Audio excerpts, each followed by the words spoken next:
तो दोस्तों सुमितो केमिकल ने अपने क्वार्टर फोर के नंबर को डिस्क्लोज कर दिया है। तो चलिए देखते हैं क्या है क्वार्टर फोर के नंबर्स के अंदर। लेकिन उससे पहले बता दूं कंपनी को उससे डिविडेंड की भी अनाउंसमेंट की गई है इस क्वार्टर में।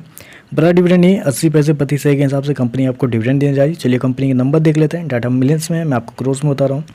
तो देखिए पिछले क्वार्टर में कंपनी ने 542 करोड़ के आसपास का रेवेन्यू जनरेट किया था ऑपरेशन के थ्रू। पिछले साल 651 करोड़ के आसपास, जबकि अभी देखें तो बढ़ के 674 करोड़ के आसपास कंपनी का जो रेवेन्यू है वो आपको जाता हुआ देखने को। तो साल दर साल देखें तो साल दर साल कंपनी के रेवेन्यू के अंदर एक हल्की सी तेजी आपको देखने को मिल रही है। ऑलमोस्ट बोल सकते हैं वहाँ पे 4% के आसपास का जंप आपको देखने को मिल रहा है। वहीं अगर क्वार्टर जाते हैं तो क्वार्टर कंपनी के रेवेन्यू के अंदर एक बड़ी तेजी आपको देखने को मिल रही है। ऑलमोस्ट बोल सकते हैं 26% के आसपास का जंप है। तो क्वार्टर देखें तो कंपनी के रेवेन्यू के अंदर बड़ी तेजी है, जबकि साल दर साल एक हल्की सी तेजी आपको देखने वाला है। बेसिकली ये केमिकल सेक्टर की कंपनी है, तो आपको साल दर साल जज करना चाहिए, जो वो ज़्यादा बेहतर रहेगा। तो साल दर साल देखें तो कंपनी के रेवेन्यू के अंदर तेजी तो देखने को मिल रही है, ये अच्छी बात है।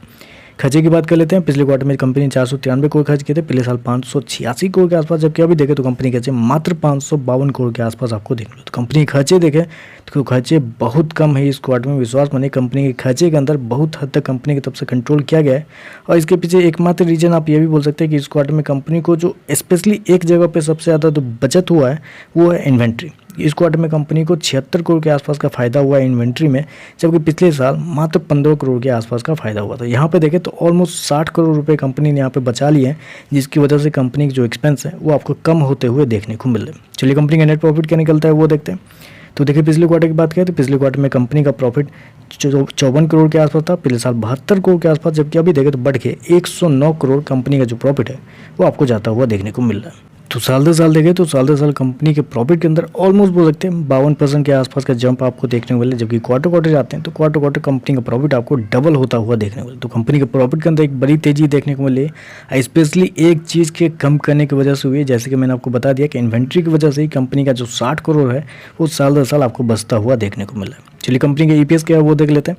तो देखिए पिछले क्वार्टर में 1.1 के आसपास, पिछले साल 1.45, जबकि अभी देखें तो 2.2 के आसपास आपको देखने को मिला। तो ओवरऑल देखें तो मेरे हिसाब से नंबर देखिए, मतलब इसको आप वो नहीं बोल सकते कि बहुत शानदार नंबर है, बहुत तोड़फोड़ है। कंपनी के प्रॉफिट के अंदर बड़ी तेजी आपको देखने को मिले, क्योंकि रेवेन्यू के अंदर कुछ ज़्यादा चेंजेस नहीं है। कंपनी ने एक्सपेंस को थोड़ा सा कंट्रोल किया है, एक्सपेंस कंट्रोल करने से कंपनी का प्रॉफिट बढ़ा है। रेवेन्यू के बढ़ने से कंपनी का प्रॉफिट नहीं बढ़ा है।